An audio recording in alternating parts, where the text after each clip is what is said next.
ต่อให้ข้อนั้นมันง่ายขนาดไหนอะเราก็ทำไม่ได้เด้อเลขแพทหนึ่งมันโหดร้ายมากๆฉันโยงหัวลูกศรถูกด้านปะวะ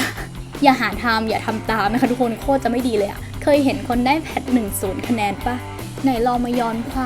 ามรู้สึกก่อนที่จะเข้าสอบแกดแพทกับหลังจากสอบเสร็จแล้วดีกว่าว่าเป็นยังไงบ้างเรื่องราวนี้เกิดขึ้นเมื่อ2 ปีที่แล้วค่ะทุกคนตอนนี้ได้มาเป็นนิสิตแพทย์แล้ว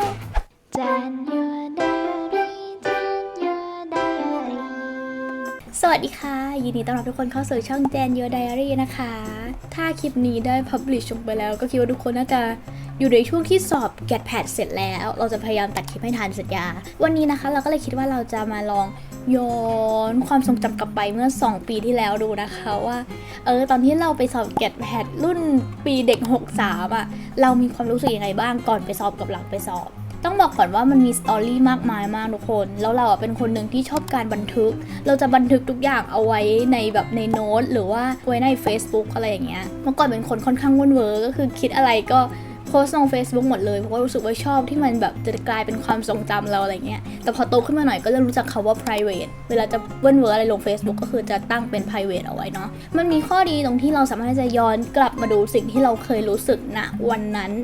ได้อีกครั้งหนึ่งนั่นเองวันนี้ในฐานะที่เป็นนักศึกษาแพทย์แล้วผ่านผลการสอบทุกสิ่งทุกอย่างเรียบร้อยแล้วก็จะมาลองรีแคปเล่าให้ฟังว่าณตอนนั้นนะความรู้สึกก่อนที่จะเข้าสอบแกดแพทกับหลังจากสอบแกดแพทเสร็จแล้วอะเรารู้สึกยังไงกับโมเมนต์ขณะนั้นบ้างนะคะเผื่อว่าน้องๆที่เพิ่งสอบเสร็จก็จะได้แบบมาแชร์ความรู้สึกกันอะไรแบบนี้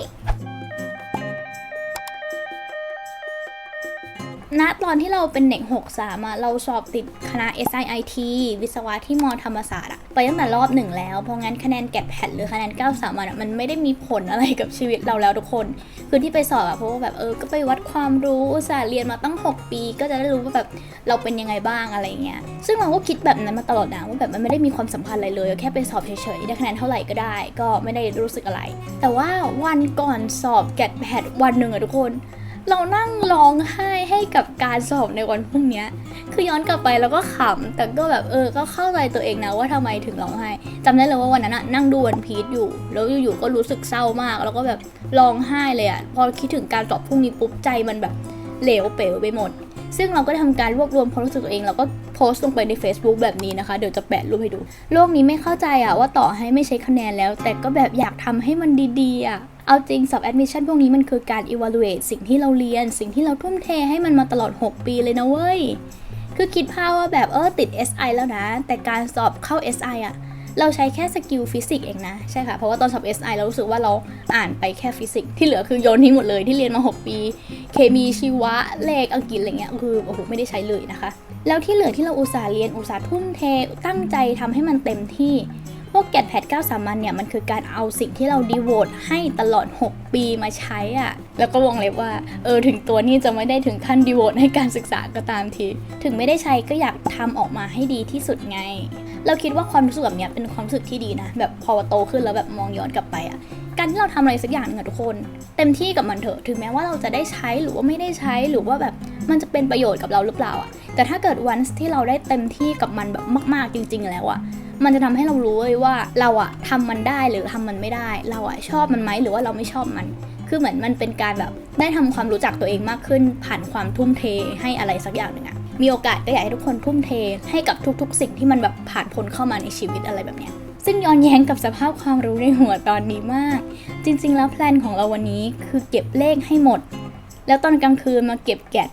ทุกคนคือไม่เข้าใจมากเลยว่าตัวเองคิดแบบนั้นได้ยังไงวันหนึ่งเก็บเลขให้ครบ16 บทแล้วตอนกลางคืนมาเก็บแกดคือถ้าเกิดแกทำได้แกเป็นยอดมนุษย์แล้วจ้ะนี่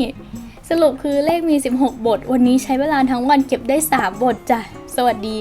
แกดยังไม่เริ่มเลยจ้ะเศร้าวันหนึ่งเก็บเลขได้3 บทนี่เก่งมากเลยนะรู้สึกภาคภูมิใจตอนทำได้ไงวะงงเล่าย้อนก่อนว่าอย่างที่บอกว่าเราไม่ได้เป็นคนที่แบบทุ่มเทเรียนเก่งอัจฉริยะอะไรขนาดนั้นเนาะแล้วยิ่งพอสอบติด SI ด้วยเราเททุกอย่างทิ้งหมดเลยแทบไม่ได้อ่านหนังสือไม่ได้แตะหนังสือเลยนะคะเหมือนกับที่โรงเรียนตอนม.6 อะไรเงี้ยมันก็จะมีอาจารย์คนนึงที่ชอบเอาข้อสอบแพทมาให้เราทำข้อสอบแพทเสมือนจริงนะมาให้เราทำคาบละ3 ข้ออะไรเงี้ยแล้วเราคือคนหนึ่งที่ทำไม่เคยได้เล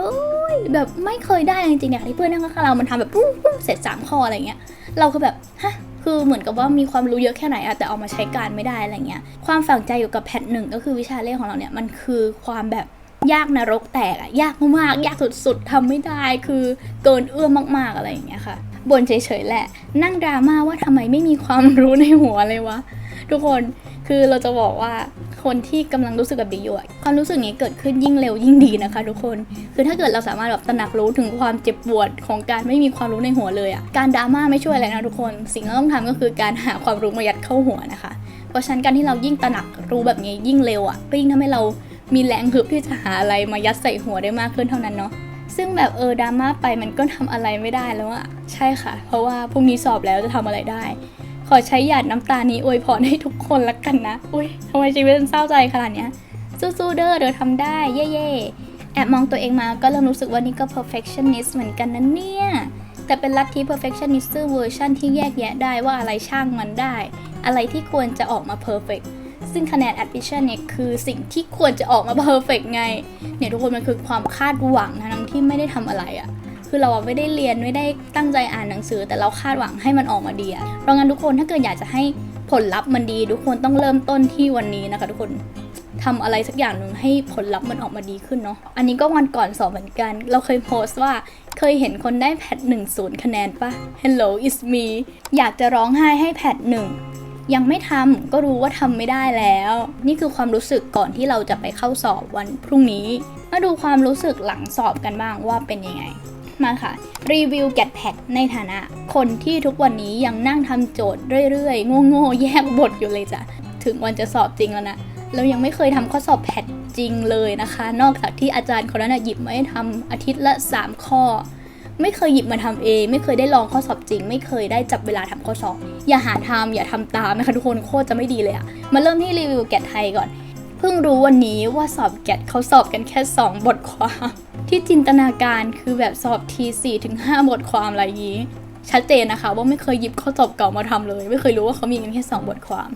ตอนแรกคือกงมากช่องฝนเต็มไปหมดมองแล้วตาลายสุดใครที่ไม่เคยลองเห็นกระดาษคำตอบของพวกข้อสอบเชื่อมโยงอะเข้าไปเจอของจริงแล้ววางช็อกนะคะเพราะว่ากระดาษคำตอบมันแบบอลังการมันเวอร์วางมากเลยอะคือมันมีช่องให้ฝนเยอะมากกระดาษแผ่นใหญ่มากแถมไม่รู้ว่าที่โยงฝนปาหัวลูกศรใส่กันนี่ถูกด้านไหมด้วยซ้ำเพราะฝึกทำจริงจังจบบทความคือเมื่อคืนโอ๊ยเขินจังเลยอะอันนี้เป็นตัวอย่างที่ไม่ดีนะคะโชคดีที่เวลาเหลืออะไรได้มีเวลานั่งอ่าน instruction ด้านหน้าก็ชัวร์นะว่าอย่างน้อยก็ไม่ผิดแบบโง่ๆทุกคนคือตอนที่เราทำข้อสอบแกะอันเนี้ยมันเป็นสนามการทำข้อสอบเชื่อมโยงครั้งแรกในชีวิตเราเลยซึ่งเราอะแพนิคมากว่าฉันโยงหัวลูกศรถูกด้านปะวะ จริงๆมันคือความแพนิคที่แบบแย่แล้วถ้าเกิดโยงผิดด้านนี่มันคือผิดหมดเลยถูกต้องไหมถามว่ายากไหมมันไม่ยากนะแต่แค่คำที่เขาให้มามันสับสนล่อลวงให้เห็นผิดเป็นถูกมากๆคือต้องรอบคอบนี่นั่งทวนบทความละ3รอบว่าชัวร์แล้วนะยังไม่รู้ถูกหรือเปล่าเลยอย่างที่บอกว่าเป็นการทำข้อสอบเชื่อมโยงครั้งแรกของเราคือเราอะถูกกรอกหูมาตลอดใช่ไหมว่าต้องทำให้ได้เต็มนะคือคำนี้มันเป็นคำที่กดดันเรามากๆเลยทุกคนคือจะบอกว่าจริงๆอะถ้าได้เต็มได้อะก็ดีแต่แกไม่ต้องกดดันตัวเองขนาดนั้นให้แบบต้องได้เต็มเนาะเพราะว่าความแพนิคอะไรตรงเนี้ยมันจะทำให้ใจมันร้อนรนเนาะแบบมันจะฝนเกินหรือเปล่าฝนขาดหรือเปล่าลองแบบทำใจให้สบายๆแล้วก็นั่งอ่านเหมือนเรานั่งอ่านนิทานสักเรื่องนึงอะไรเงี้ยต่อมาคือแกดอิงกล้าพูดง่ายมากแม่สารภาพว่าไม่ได้อ่านอิงเลยตั้งแต่เริ่มยันตอนนี้ที่จินตนาการไว้คือพาร์ทคำศัพท์ตายแน่ๆเพราะว่าไม่รู้คำศัพท์อะไรเลยแต่พอเอาเข้าจริงคือง่ายตั้งแต่พาร์ท conversation มาพาร์ทคำศัพท์นี้ก็ทำได้นะแบบว่าคำศัพท์มันไม่ได้หรูหราฟู่ฟ้ามากถ้าเกิดทุกคนได้เคยลองทำข้อสอบ vocab อะเรารู้สึกว่า vocab พวกนั้นมันแบบเวอร์วังมากอะฟู่ฟ้ามากคำศัพท์แบบวิลลิสมาลาสุดๆอะแต่ว่าในปีเราปี63นะคะง่ายมาก vocab แบบธรรมดาเบสิกเลยนะคะพอพาร์ท reading ส่วนตัวว่าง่ายแบบบทความมันสั้นแล้วก็ถามค่อนข้างตรงไม่ต้องวิเคราะห์เยอะแกดอิงเนี่ยบทความอาจจะไม่ได้โหดร้ายเท่า9สามัญทุกคนเจอ9สามัญไปก็มีช็อกเหมือนกันส่วนพาร์ทที่เราประมาทเลินเล่อมากที่สุดคือ error ปกติเป็นคนชอบทำพาร์ท error มากที่สุดในข้อสอบเพราะรู้สึกว่ามันง่ายแต่เนี่ย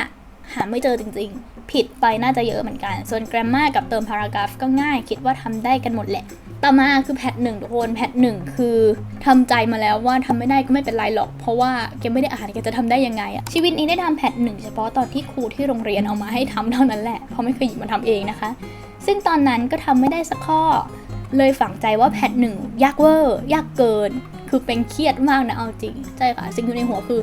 เลขแพทหนึ่งมันโหดร้ายมากๆอะไรแบบเนี้ยแต่โชคดีมากที่ข้อสอบปีนี้ง่ายอยากบอกว่าง่ายจริงถ้าอ่านมาคือทำได้หมดแน่ๆแต่ดิฉันไม่ได้อ่านที่เขาบอกว่าปี63คะแนนเฟ้อคือจริงนะทุกคนเพราะว่าข้อสอบแพทง่ายมากขนาดเราที่แบบไม่ได้อ่านอะไรมาเลยยังพอทำได้จัดหนักแค่เมื่อวานวันเดียวล้วนๆที่เก็บได้แค่3บทนั่นแหละที่บอกว่าจะเก็บ16บทแต่ว่าเก็บได้จริง3บทแล้ววันนี้3บทนั้นก็ถูกเอามาใช้นะคะถือว่ามีประโยชน์คือรอบแรกที่สกรีนไปคือทำได้ครึ่งเลยนะคืออย่างที่เคยบอกไปในคลิปเทคนิคการทำข้อสอบนะคะว่าเวลาที่จะทำข้อสอบเราจะรีบสกรีนให้จบให้เห็นโจทย์ครบทุกข้อก่อนซึ่งไอการสกรีนรอบแรกของเราทำได้ครึ่งคือมันปาฏิหาริย์มากทุกคนเพราะว่าที่คิดไว้คือทำได้แบบ 10% ก็เก่งแล้วอะไรเงี้ยถูกไม่รู้แต่โคตรจะปาฏิหาริย์ที่สามารถหาคำตอบออกมาได้คือแค่สามารถสรรหาวิธีในการแก้โจทย์ออกมาได้ก็โคตรเก่งแล้วอะประทับใจตัวเองคือจะบอกว่าจากที่มองข้อสอบมันจะแบ่งเป็นจากประเภท1คือทำได้2คือทำไม่ได้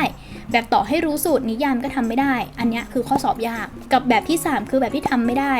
แบบรู้นะว่าต้องใช้สูตรนี้ต้องใช้วิธีนี้คือรู้ทุกอย่างเลยอะไม่รู้เดียวคือจำสูตรไม่ได้จำนิยามไม่ได้อันนี้เรียกโง่ซึ่งเราเจอข้อโง่แบบนี้เยอะมากทุกคนความน่าเจ็บใจของมันก็คือถ้าเราตั้งใจอ่านเราคงจะทำข้อพวกนี้ได้มากขึ้นแล้วก็ได้คะแนนดีขึ้นกว่านี้แน่ๆเลยน่าเจ็บใจเนาะเพราะงั้นอยากให้ทุกคนตั้งใจอ่านนะคะถ้าเป็นไปได้ไม่อยากให้เทบทไหนเลยถ้าเราเก็บได้ทุกบทอย่างน้อยเราก็ได้พื้นฐานเบสิกของมันมาถ้าเราเจอข้อนั้นที่มันบังเอิญง่ายพอดีเราก็จะทำได้เนาะแต่ถ้าเกิดเราไม่เก็บต่อให้ข้อนั้นมันง่ายขนาดไหนเราก็ทำไม่ได้เด้อแต่จากที่คิดว่าคงจะทำไม่ได้เลยก็กลับทำได้นะถูกไม่รู้แต่ว่าทำได้ก็พอแล้วแหละไม่ใช่เว้นว่างไว้แบบไม่คิดไม่พยายามนี่ทำจนวินาทีสุดท้ายเลยนะเว้ยสุดยอดไปเลย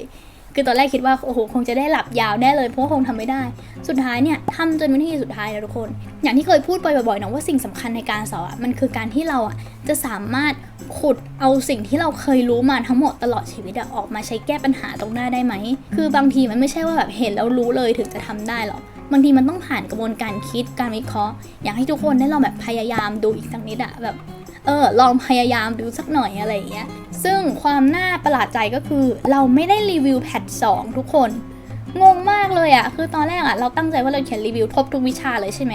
แต่เราไม่ได้เขียนแพท2ไว้เพราะงั้นคลิปนี้มันก็จะจบแค่แกดกับแพท1นะคะซึ่งถ้าเกิดใครที่อยากรู้คะแนนแกดแพทเราจากรีวิวที่เราแบบรีวิวตัวเองมาอันนี้คือการเขียนรีวิวหลังจากสอบเสร็จแบบทันทีเลยยังไม่ทันได้รู้คะแนนอะไรเลยนะคะใครอยากดูคะแนนเราก็สามารถจิ้มไปดูได้เลยค่ะมาดูกันซิว่าแพท1ที่บอกว่าไม่ได้อ่านเลยจะได้คะแนนเท่าไหร่และนี่ก็คือการรีวิวความรู้สึกก่อนและหลังสอบแกดแพทของเรานั่นเองค่ะเป็นยังไงบ้างทุกคนใครที่มีประสบการณ์เป็นแบบไหนหรือว่าความรู้สึกแบบไหนก่อนหรือว่าหลังสอบเนี่ยก็สามารถมาคอมเมนต์ทิ้งไว้คุยกันได้นะคะแบ่งปันประสบการณ์ร่วมกันได้ขอบคุณทุกคนมากๆเลยที่ดูมาถึงตอนนี้ถ้าชอบก็อย่าลืมกดไลค์กดแชร์กด Subscribe จะได้ไม่พลาดคลิปต่อๆไปนะคะแล้วไว้มาเจอกันใหม่คลิปหน้านะคะทุกคนบ๊ายบาย